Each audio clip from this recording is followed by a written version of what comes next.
remetem ao desenvolvimento do nosso sistema, tá? Como eu falei para vocês, primeiramente eu vou fazer o CRUD do produto, ok? Então aqui eu já tenho a liberdade de criar a página de cadastro do produto, bem simples, né? Essa é uma disciplina que é mais voltada a JSP e Servlet, a tecnologia Java Web para desenvolvimento. Então eu não vou estar focando tanto em questões que vocês viram em Web 1, que é formatação, HTML, CSS, essas coisas, tá? Então aqui a gente vai ver basicamente programação mesmo, tá? Então o nosso cadastro ficou assim, tá? Bem simples mesmo, eu não vou estar, nem vou também cobrar de vocês formatação, essas coisas. É claro que se fizerem será bem-vindo, tá? Mas que eu vou trabalhar vai ser bem simples, ok? Então aqui a gente tem já o nosso sistema pronto e a gente vai começar a trabalhar com o Servlet, tá?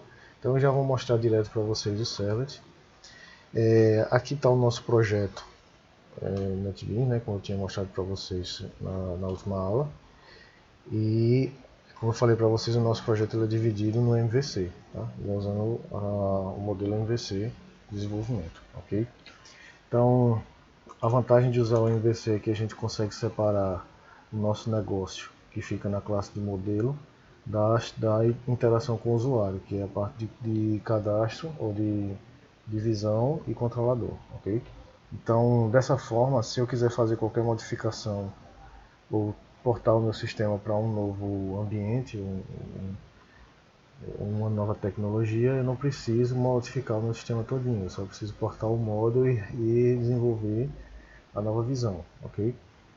Isso é muito útil para a programação com os novos sistemas, né? Então eu poderia pegar o meu back-end aqui, criar os serviços em cima dele e criar meu front-end com qualquer outra tecnologia que eu queira. Eu poderia fazer ele com React ou com Vue, tanto faz, ou com Angular, porque o meu back-end aqui está fácil de portar, certo? Porque só preciso criar os serviços em cima do meu back-end, ok? Como aqui não é o propósito dessa disciplina, a gente vai fazer tudo diretamente no JSP e no Servlet, tá? Mas sempre separado, ok? Então a nossa visão, para quem não conhece o modelo MVC, a gente separa o negócio nos modelos e a gente vai ter a visão e o controlador. A visão é a parte que faz a real interação com o usuário, ok?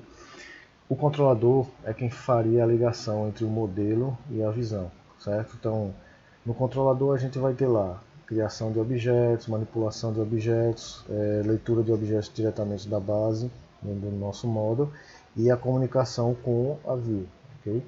Que fica nas nossas páginas, beleza? Como a gente ainda não está trabalhando com JSP, o nosso cadastro de produto é um HTML, tá? Aí mais à frente a gente vai utilizar o JSP. Então, na estrutura básica aqui do projeto, a gente teria aqui um arquivo chamado WebXML, que é o que a gente chama de Deployment Descriptor, tá? Esse arquivo é quem faz o controle do projeto web para a gente. Então, o seu servidor, no nosso caso eu estou usando o Apache Tomcat aqui, né? O nosso servidor, quando ele vai implantar o sistema, ele dá uma lida nesse arquivo para criar caminhos e essas coisas, tá? O NetBeans suprime isso para a gente, porque é muito complicado você estar trabalhando com um arquivo de configuração, né? Mas isso não significa que a gente não possa criar ele e utilizar ele. Então o primeiro servlet que eu for criar aqui, eu vou pedir para ele inserir no Deployment Descriptor para a gente ver como é que fica, como é que esse arquivo fica, tá? E aí os próximos servlets que a gente for criando, a gente já não pede para ele inserir nada aqui no Deployment Descriptor. Ou eu posso criar um, apagar e depois criar outro, só para a gente ver como é, ok? Então vamos lá. Como eu falei para vocês, o nosso server vai ficar aqui no controlador, tá? Por quê? Porque eu não vou criar nenhum objeto na nossa view, eu não vou criar dados na nossa view. A nossa view vai servir para apresentar e recuperar informações ou os dados brutos, tá?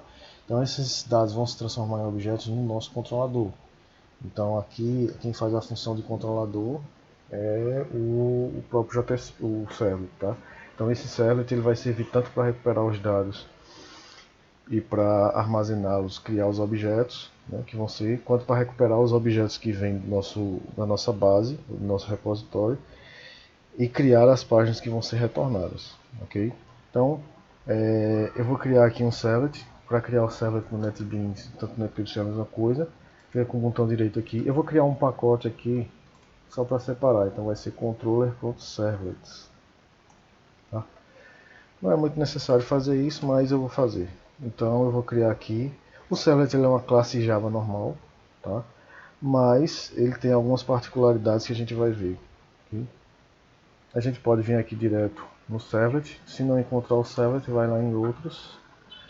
Aí a gente vai ter lá Java Web Servlet, ok?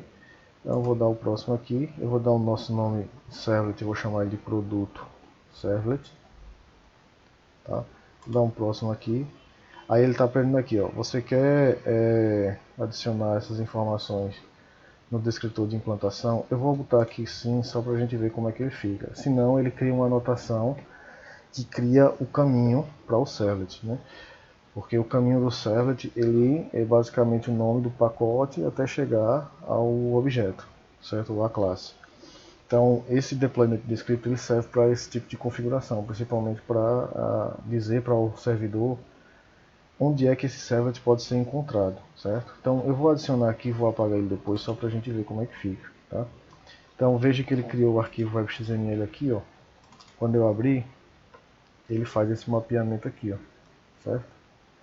Então ele está dizendo, ó, o nome do nosso servlet é produto servlet e o caminho dele é /produto servlet, a URL. Como é que a gente acessa ele? Dessa forma aqui, tá? E aqui a gente tem um mapeamento interno. Onde é que a gente encontra esse servlet? Que vai ser lá, br.recife, edu, controller, servlets e produto servlet, beleza? Existem algumas outras informações aqui também, como por exemplo, a configuração da sessão, quanto tempo ela vai durar. Aqui a gente tem uma sessão 30 minutos, se você quiser diminuir para 7, é só colocar aqui, tá? E aí ele vai durar 7 minutos, que alguns bancos utilizam essa configuração de sessão. Não sei se vocês perceberam, quando você está usando um site de banco, se você passar muito tempo sem mandar um comando, a sessão expira e o seu login acaba. Então, tudo aquilo que está armazenado na sessão, ela é extinta, tá? Ela é jogada fora. Aí você tem que fazer login de novo, beleza? Então quem usa esse camarada aqui é o seu servidor, tanto o Glassfish quanto o Tomcat. Tá? Qual é a vantagem de usar ele? É que toda a configuração fica centralizada em um único local. Tá? A desvantagem é que é um arquivo XML que o pessoal já nem usa tanto para fazer configuração. Tá? Eu acho melhor o arquivo XML porque ele é mais organizado, mas hoje em dia se prefere utilizar o JSON. Okay? Então, vamos dar continuidade aqui. Eu vou apagar aqui esse servlet só para a gente ver. Vou excluir ele aqui. Vou fazer uma exclusão segura, tá? Para a gente ver como é que seria sem criar, sem mandar ele inserir no deployment descriptor. Então eu vou colocar aqui produto servlet. Próximo. Aí eu não vou mandar inserir. Quando eu finalizar ele cria aqui, ó. E aí se você não manda ele colocar, ele usa essa anotação aqui, ó, web servlet, tá? Que faz justamente aquilo que estava sendo feito no deployment descriptor, né? Mostrando o caminho da URL que a gente vai usar e a quem ela está referenciando. Aqui, se você for fazer qualquer alteração do nome do seu servlet, você precisa mudar esses caras aqui também, ok? Porque senão o que acontecia muito é os alunos criarem o servlet, modificarem o nome e aí ele não funcionar. Por que não funciona? Porque você esqueceu de modificar aqui esse camarada. Tá? Vai precisar trocar o nome, escreveu errado, apaga e faz de novo, assim não tem erro. Certo? Isso vai acontecer também se você mudar o nome do servlet e deixar ele no deployment descriptor. Você tem que vir aqui e trocar. Okay? Então, errou o nome, apaga e escreve de novo. Beleza? Esse aqui é o servlet. Tá? É uma classe Java normal que herda de HTTP Servlet. Tá? HTTP Servlet ela é a tecnologia, o Servlet é a tecnologia usada por Java para o web. Okay? Java é uma tecnologia, como vocês sabem, multiplataforma. Então o propósito dela é executar em vários lugares. Tá? É um código para executar em vários lugares. Então, No Java a gente vai ter essas tecnologias, a gente vai ter o Servlet, a gente vai ter o Applet, a gente vai ter o Midlet, tá? E o Servlet ele é utilizado para comunicação HTTP, certo? Embora a gente veja o JSP como uma página HTML, mas na verdade o JSP ele é convertido para Servlet, certo? E aí o que o seu servidor vai ler é o Servlet, certo? Que você criou. Quem implementa esse camarada aqui é o seu servidor. Então, o HTTP Servlet não está implementado no Java. Quem implementa ele é o servidor, certo? Porque se a gente for lá olhar a estrutura do camarada, a gente vê que ele extende, ele é uma classe abstrata, e ele extende de generic servlet, tá? Então, se a gente for mais a fundo em generic servlet, a gente vê que ele implementa o servlet, que é uma interface, ok? Então, quem faz essa implementação é o seu servidor, ou Glassfish ou Tomcat. Cada um implementa do seu jeito. Eu não sei, eu nunca vi o código fonte, não sei se as implementações são iguais, tá? Então, a vantagem do servlet, ele ele tem implementação de concorrência. Isso significa que se duas pessoas fizerem o acesso ao mesmo tempo, o seu servidor vai dar conta disso, certo? Embora o serviço ele é rápido, a não ser que você esteja fazendo uma consulta muito pesada no banco de dados, mas o que o servlet vai fazer é receber uma requisição, tratar essa requisição e retornar uma resposta. Então, eu entrei no site, acessei o servlet e fiquei uma hora olhando lá a página sem mexer. O servlet não está rodando, o servlet já retornou a resposta e mandou. Geralmente essa resposta ela é um HTML, certo? Ou um texto, né? Que é o que é retornado. Mesmo um JSP, como eu falei para vocês, o JSP parece uma classe Java, ou parece uma página HTML, mas na verdade ele é um servlet. Ele é transformado no servlet, e o servlet ao final retorna o HTML que vai ser apresentado na página do usuário, tá? O servlet ele é executado no servidor, tá? Ele não é executado no lado do cliente. Significa que todo o código que você colocar aqui Java, ele não vai aparecer lá no navegador, ok? Então tudo aqui vai estar protegido dentro do servidor, a não ser que o cara hackeie o seu servidor, é que ele vai conseguir ver o seu código. Na verdade ele não vai ver o código, ele vai ver o código fonte, porque quando você gera o OR, né, que é o arquivo executável para a web do Java, é preferível que você não carregue o código fonte junto, tá? Então quando você manda lá para o seu servidor vai fazer o deploy, que é preparar o seu projeto e disponibilizar ele de forma pública. Algumas coisas que a gente precisa saber aqui também, né?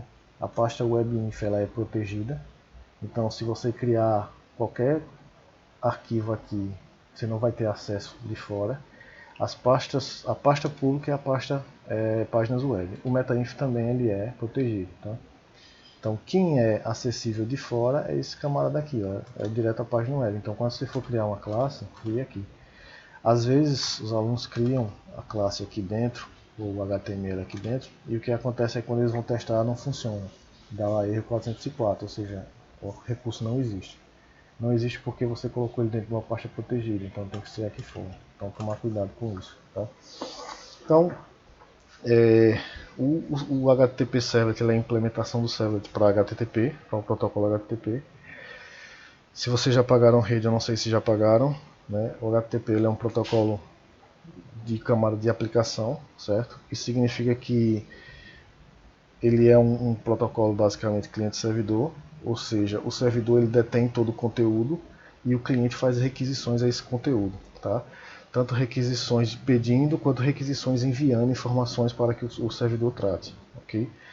Inicialmente o servlet ele era usado somente para tratar requisições GET ou POST, que são dois tipos de requisição do HTTP, porém o HTTP tem mais funções, como o PUT e o DELETE, certo? Que hoje tem mais sentido do que antigamente, porque antigamente a gente só utilizava o servlet para responder essas duas requisições, o POST para fazer cadastro e o GET para recuperar informação, certo? Porém, com esse novo método que se tem de desenvolvimento, se usa todas as palavras do HTTP, certo? Tanto get, quanto post, quanto put, quanto delete, certo? Então, quando o NetBeans foi evoluindo, eles criaram esse método aqui, ó, o Process Request. Tá? A ideia do Process Request é atender a qualquer tipo de requisição que apareça, tanto get quanto post. Só que para nós hoje não faz sentido utilizar mais o Process Request. Por quê? Quando a gente usava dessa forma aqui, usando só o get ou post, a gente basicamente criava um servlet para tudo. Então, se eu quero fazer um cadastro, eu crio um produto servlet. Um cadastro produto servlet. Se eu fosse fazer alteração, altera produto servlet. Uma deleção, delete produto servlet. E isso já não faz mais sentido, tá? Porque o nosso novo método de programar diz que a gente deve utilizar todas as palavras do HTTP. Tá? Então, o NetBeans ele esconde, mas se você vier aqui nessa parte aqui embaixo e apertar no mais, ó, você vai ver os métodos do get e do post. Okay? Esses dois métodos são os métodos que a gente vai usar para realizar nossas operações. Há os outros dois métodos aqui também, certo? Que é o do put. Então eu vou colocar aqui, ó, do put.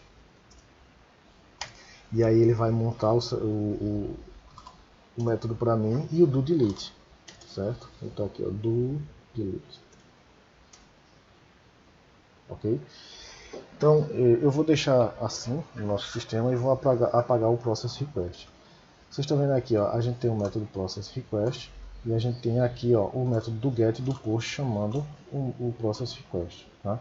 Eu vou apagar isso aqui e eu recomendo toda vez que vocês forem criar um servlet fazer o mesmo. Apaga o process request, apaga aqui também, tá?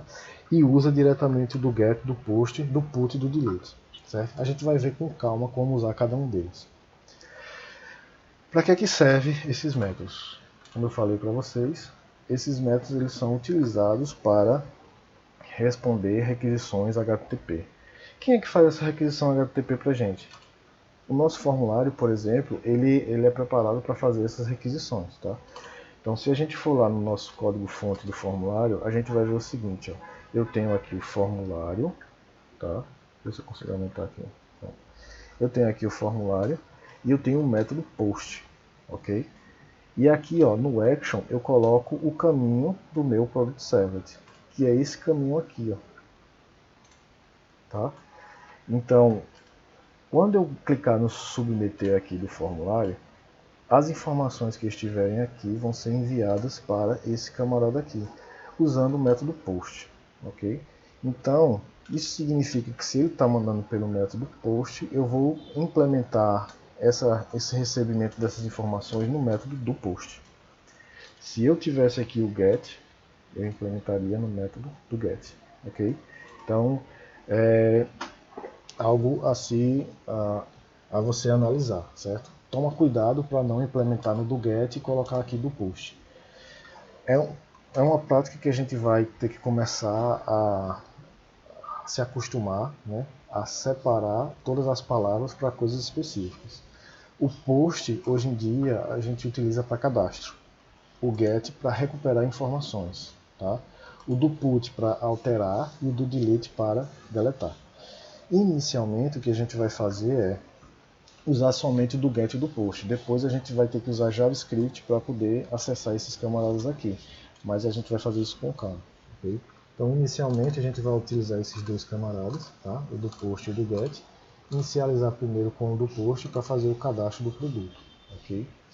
Então, essa é a dica inicial. Né? Eu não vou me estender nesse vídeo para não ficar maçante, para que você possa repetir e entendendo aos poucos o que cada coisa significa, tá? Mas a gente vai fazer basicamente a implementação nesses caras, ok? Então, até a próxima.